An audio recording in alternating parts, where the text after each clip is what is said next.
So in the arc movement phase, Kirby is moving some more cards up, generates even more space at the back for reinforcements, but he also reveals a Zeppelin, which scout ability has a range of 3, which allows him to pick on this card. I have to reveal it, and it's some more crossbows.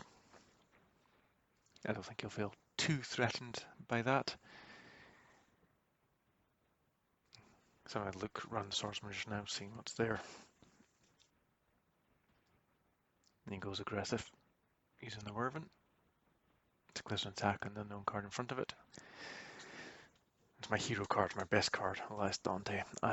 He's got 2 specials there. Banner, which gives cards in the horizontal and vertical rows +1 in combat rolls. But he's also got Killing Blow, which means a straight 6 in close combat, and attack or defense wins the fight. But massive size advantage for the Werven, so you roll 3d6 to my 2. I'm hoping for a 6 at this stage, but no, it's only 7, so that's still a good defense score of 23, but the Werven's attack is 16 plus Kirby's roll easily beats it. However, I've got Field Surgeon nearby to see if he can save him, which he does. Finally, it was worth the Field Surgeon turning up after all, because he has just successfully healed my hero card, which would be very frustrating for Kirby, but keeps me in the game. At this point, Kirby's now looking through his magic spells, but his problem is a shaman could probably easily cast him, but because he's in the center protected, so I can't get to him, he's also out of range because he's only got a range of 3 for his magic, which isn't really long enough to use a lot of those spells, which are supplemental spells. And he doesn't have enough for reinforcements, so it's back to the Alliance turn.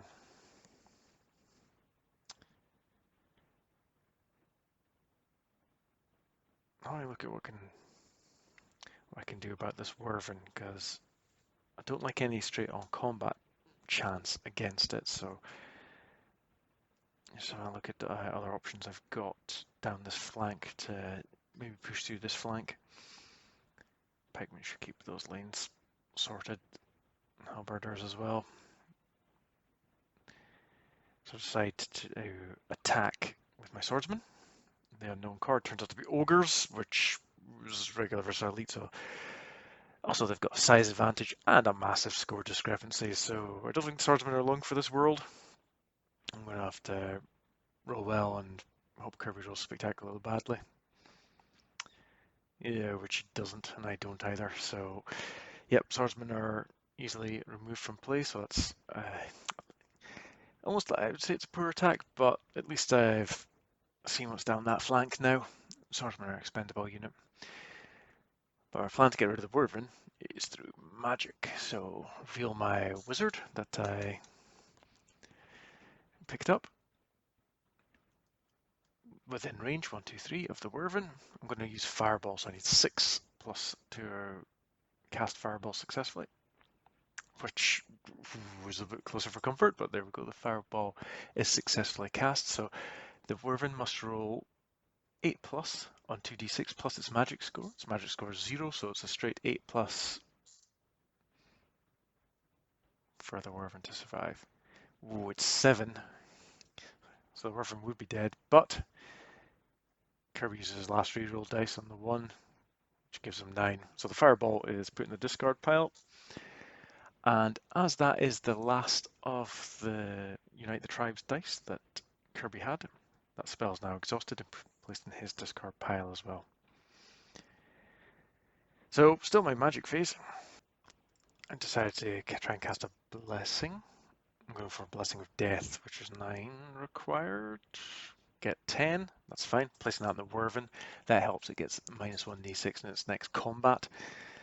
But now is also time to play my first magic item. I decide to go for the Shield of Redcastle, plus 5 on all defensive rolls for the card carrying the shield. So I'll give it to Les Dante. So what that means now, and for that combat area there, is that the Wyvern's going to be rolling 1 less d6, and my plus 5 defense means it really can't attack in Dante there. It's going to be very difficult for it to beat now. So hopefully that gives him pause for thought. So both our attacks have kind of stalled on the wings. I've got 3 cards, so we'll play in the conquer pile, so we'll play reinforcement, shuffle, and it's only crossbows. I was hoping for better than that, but we put it on the field of play. Kirby doesn't need to know that. And it's back to his turn. Kirby decides to use the Zeppelin scout ability, 1, 2, 3, spaces in front, gives it the pikemen, so the pikemen are now revealed. Very good defensive unit for a regular choice to pikemen, but it all depends on what he's got in front of them. Can use his movement phase by moving the ogres up and the card behind it.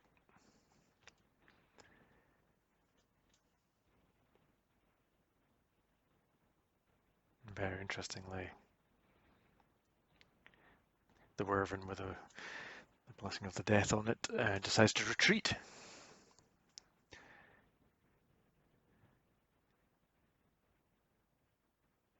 He's having a look at those crossbows. Zeppelin flies into enemy territory and decides to attack the crossbows. There's no size advantage.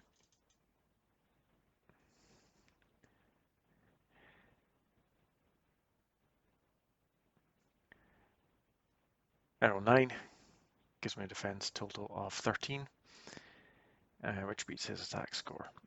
So unsurprisingly, the balloon-based card is peppered by a bunch of crossbow bolts to the surprise of nobody. I asked Kirby afterwards what his plan was there, and he said he was just trying to get another card in his conquered pile when he was working out what to do. But for me, I think he wasted the Zeppelin there, but I'll take it into the conquered pile. Kirby moves on to his magic phase. Nip Wounds allows you to roll an extra d6 in defense on your next combat.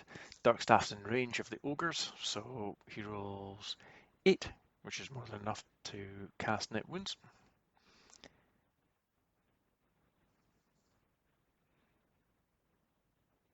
So the ogres have the Nip Wounds spell on them,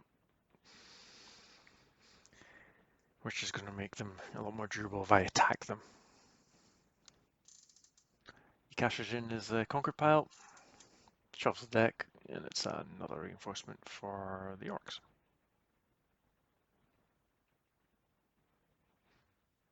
So back to my turn. I decide to move the crossbows up.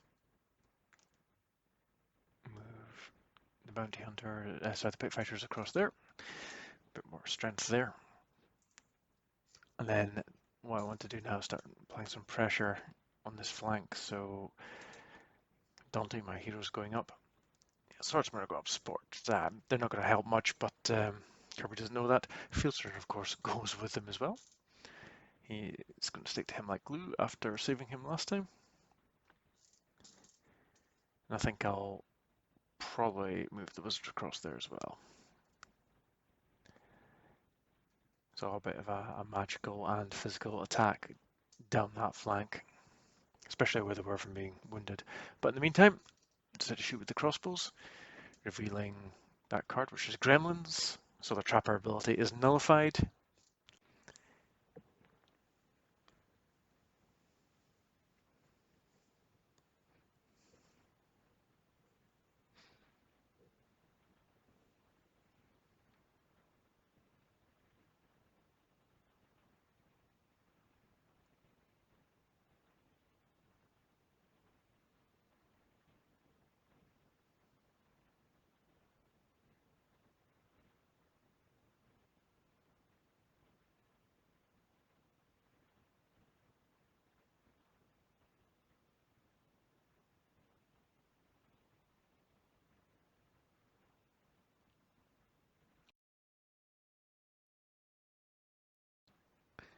Kirby opening up his movement phase there by having the Wyvern retreat further, which makes me wonder what's behind it.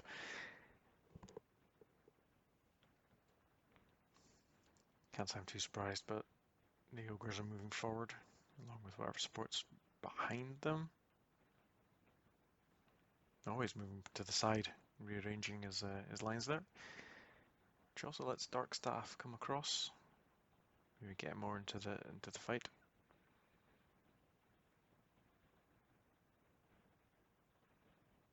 A lot of rearranging going on by the Orc army in this turn. Kirby declares an attack on whatever's in front of him for the ogres, and it's a wizard. The wizard's only got a size of 1, the ogres in defense of 5. Ogres attack 17 and a size of 16. I'm pretty sure it's mathematically impossible for the wizard to survive. Kirby's keen, rolls anyway. Only rolls 2 dice, rolls a third. It's a massacre. I'm rolling just for the sake of rolling. The field surgeon is well out of range, which means the wizard is completely squished, as you expect a squishy wizard to be, by some hulking ogres. They move up. I think I'm okay on that flank still, because I've got the pit fighters with that killing blow, which the natural 6 will save them, but or win the fight, sorry. But it's whether Kirby takes that risk.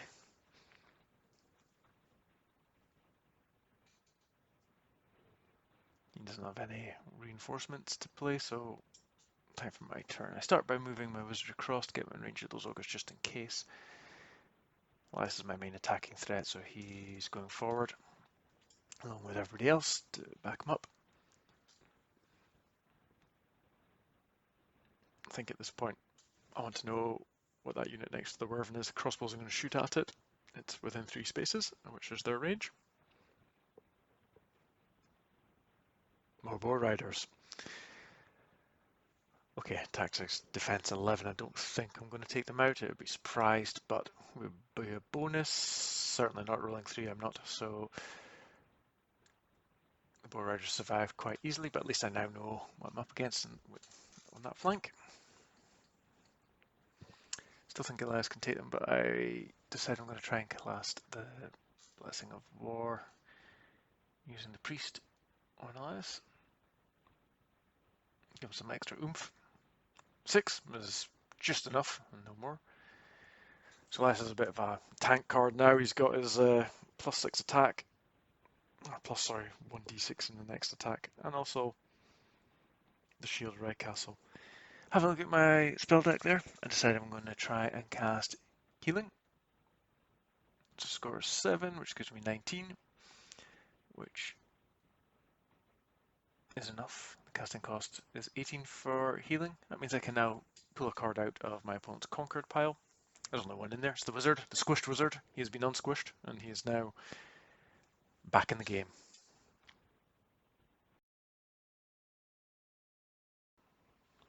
So, Kirby opens his turn by moving the boar riders forward.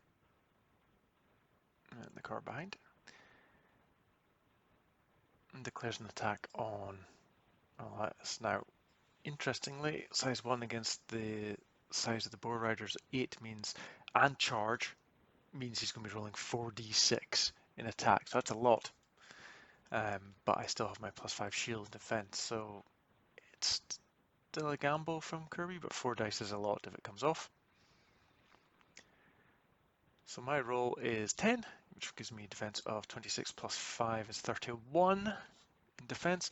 His attack of 14 to 45 to 6 is only 27.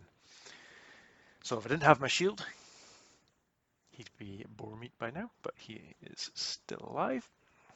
So the gamble of the Orc charge from the boar riders has not paid off. It goes in my conquered pile.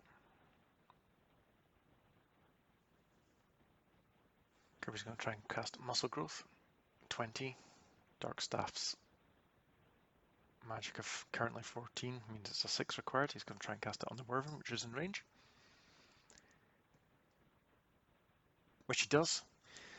So the Wyvern now has Muscle Growth, which doubles its attack and defense score for the following 2 turns. So it's now a giant muscly Wyvern, as if it wasn't bad enough already. But at the end of those 2 turns, it dies and goes into my conquered pile. But it can do a lot of damage in the meantime.